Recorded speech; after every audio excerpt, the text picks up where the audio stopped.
नमस्कार, मैं हूं पीयूष शर्मा और आप देख रहे हैं नेक्स्ट टाइम न्यूज नेशन। बात करते हैं नगर निगम की। तो देखिए, जब से एमसीडी बिल का यूनिफाइड हुआ, यानी कि दिल्ली नगर निगम का यूनिफिकेशन हुआ है, तब से ही अरविंद केजरीवाल और केंद्र यानी कि मोदी सरकार और अरविंद केजरीवाल में काफी तनातनी बनी हुई है। अमित शाह ने देखिए कि यहाँ पे लोकसभा में पहले इस बिल को पारित करवाया, फिर राज्यसभा में पारित हुआ, उसके बाद ये एक्ट बन गया।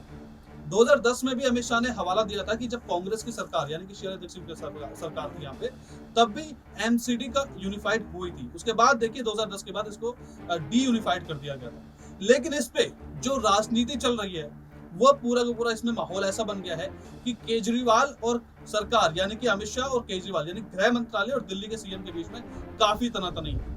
केजरीवाल ये आरोप लगाते हैं कि जो केंद्र सरकार है बार बार कि वो चुनाव से डरी हुई है, और उन्होंने इसी बारे में प्रेस कॉन्फ्रेंस भी की थी इस बारे में, और मीडिया से बातचीत करते हुए उन्होंने ये भी बताया था कि कैसे केंद्र सरकार यानी कि गृह मंत्रालय चुनाव नहीं होने दे रहा है और उनको चुनावों का डर है। ये बताते हुए देखिए इस पे मनोज तिवारी की भी प्रतिक्रिया आई थी। लेकिन इससे पहले भी केजरीवाल ने गृह मंत्रालय पर यानी कि अमित शाह पर काफी ज्यादा तंज भी कसे रखे हैं। ये पहली बार नहीं है। अगर मैं हाल ही की बात करूं तो देखिए, जब दिल्ली का सत्र शुरू हुआ था, विधान सत्र शुरू हुआ था, तो उसमें केजरीवाल ने इसी मुद्दे पर यानी कि एमसीडी के चुनावों को लेकर काफी हमला बोला था केंद्र सरकार पर। लेकिन उसके बाद आप देखिए कि जो बीजेपी के नेता है लगातार केजरीवाल पर हमला बोल रहे हैं। उस साइड से यानी कि दिल्ली और पंजाब से दोनों साइड से ही केंद्र सरकार को फटकार पड़ रही है केजरीवाल की सरकार की।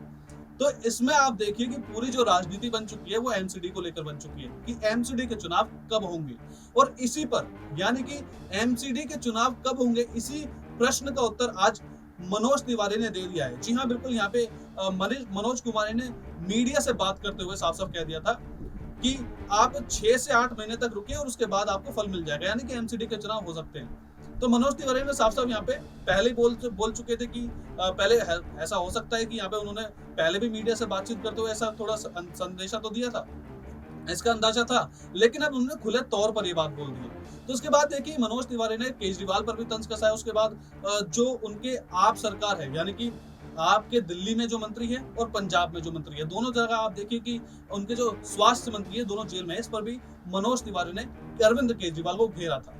तो अब देखिए कि इसमें जो पूरी की पूरी जो राजनीति हो रही है, उसमें केंद्र सरकार यानी कि गृह मंत्रालय और अरविंद केजरीवाल यानी कि आम आदमी पार्टी दोनों ही लिप्त है।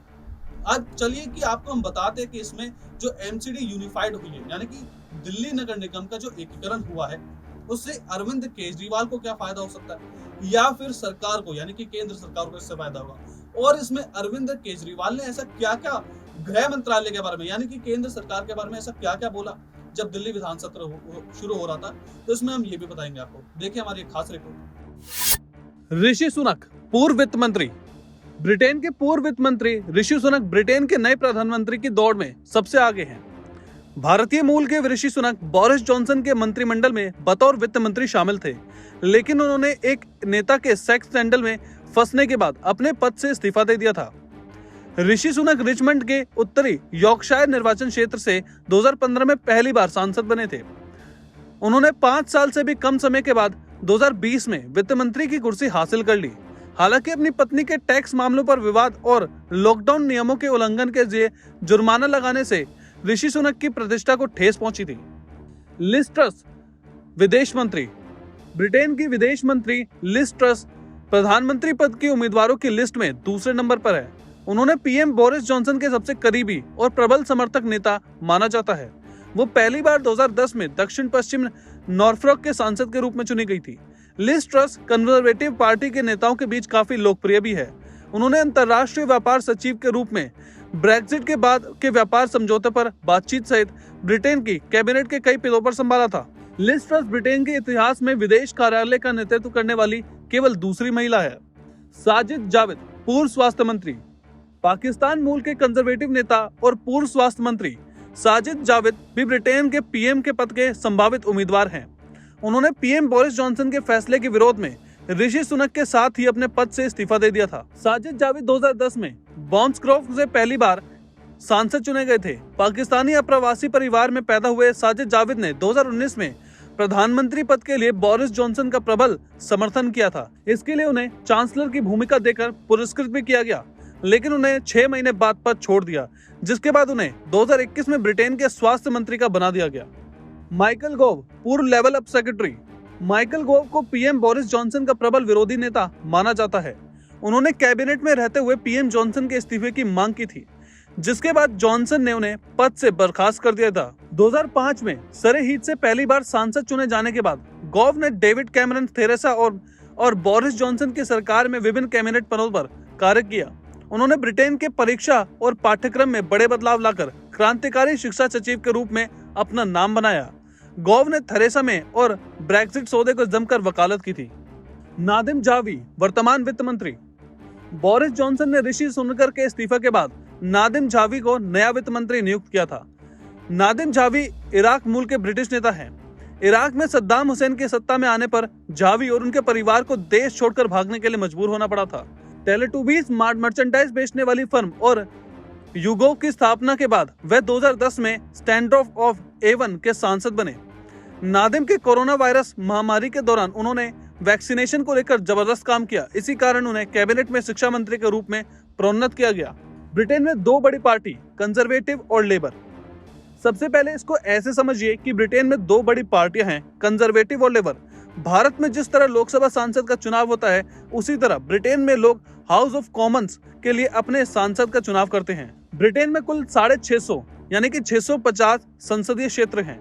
इनमें से 533 क्षेत्र इंग्लैंड में, 59 स्कॉटलैंड में, 40 वेल्स में और 18 नॉर्दर्न आयरलैंड में है। पार्लियामेंट एक्ट के मुताबिक ब्रिटेन में भी 5 साल के अंतर आम चुनाव होते हैं। 2 सांसदों का प्रस्ताव जरूरी। समाचार एजेंसी रॉयटर्स के अनुसार सबसे पहले कैंडिडेट के नेतृत्व के लिए आगे आना होना। नेतृत्व के लिए कई लोग आगे आ सकते हैं। नए नेता के चुनाव के लिए 2 सांसदों का प्रस्ताव जरूरी है। ऐसे में कई पार्टी नेता प्रधानमंत्री के लिए दावेदारी कर सकते हैं। इसके लिए पार्टी सांसदों को कई राउंड की वोटिंग करनी होगी। एक नाम पर सहमति बनाने की कोशिश की जाएगी। जिसे ज्यादा वोट मिलेंगे वो दावेदार होगा।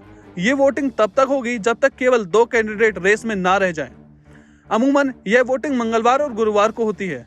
आखिर में 2 कैंडिडेट के लिए भी वोटिंग होगी। उनमें से जो जीतेगा उसे नया प्रधानमंत्री बनाया जाएगा। प्रक्रिया में कितना समय लगेगा? उस प्रक्रिया के लिए कोई तय वक्त नहीं है। ये इस पर निर्भर करता है कि रेस में कितने कैंडिडेट्स हैं और वोटिंग में कितना वक्त लगता है। 2016 में डेविड कैमरन के इस्तीफे के बाद थेरेसा में सिर्फ 3 हफ्ते में नेता चुनी गई, क्योंकि बाकी कैंडिडेट्स के नाम वापस ले लिए थे। वहीं 2019 में जॉनसन को जेरेमी हंट ने चैलेंज किया था। थेरेसा में रिजाइन कर चुकी थी और बोरिस जॉनसन 2 महीने में बोरिस प्रधानमंत्री बन गए थे। तो आपने देखा कि कैसे अरविंद केजरीवाल ने केंद्र सरकार को घेरा, और ये पहली बार नहीं है कि जब अरविंद केजरीवाल ने केंद्र सरकार को घेरा। लगातार देखिए कि वो अगर मोदी 2.2 यानी कि 2019 से अगर पहले की बात करें तो लगातार वो ऐसा भी दबाव डालते थे कि केंद्र सरकार जो है यानी कि मोदी जो है वो हमें काम नहीं करने देते, और लगातार एलजी के ऊपर भी ये निशाना साधते रहते थे। और इस बार भी आप देखिए कि एलजी ने उनके काफी सारे जो उनके ऑफिसर्स थे, ऐसा जो उनकी करप्शन में जो इनकी इन्वॉल्वमेंट ज्यादा थी, तो उनको बर्खास्त भी कर दिया था। अब देखना बाकी है कि जो मनोज तिवारी ने ये कहा है कि 6 से 8 महीने के दौरान 6 से 8 महीने के बाद यहाँ पे चुनाव हो सकते हैं, तो वो इनकी बात कितनी सच मानी जाती है। और अरविंद केजरीवाल इस बात को लेकर ही कोर्ट कब जाते हैं ये भी आगे बाद में पता चलेगा। तब तक आप देख रहिए नेक्स्ट टाइम न्यूज़ नेशन।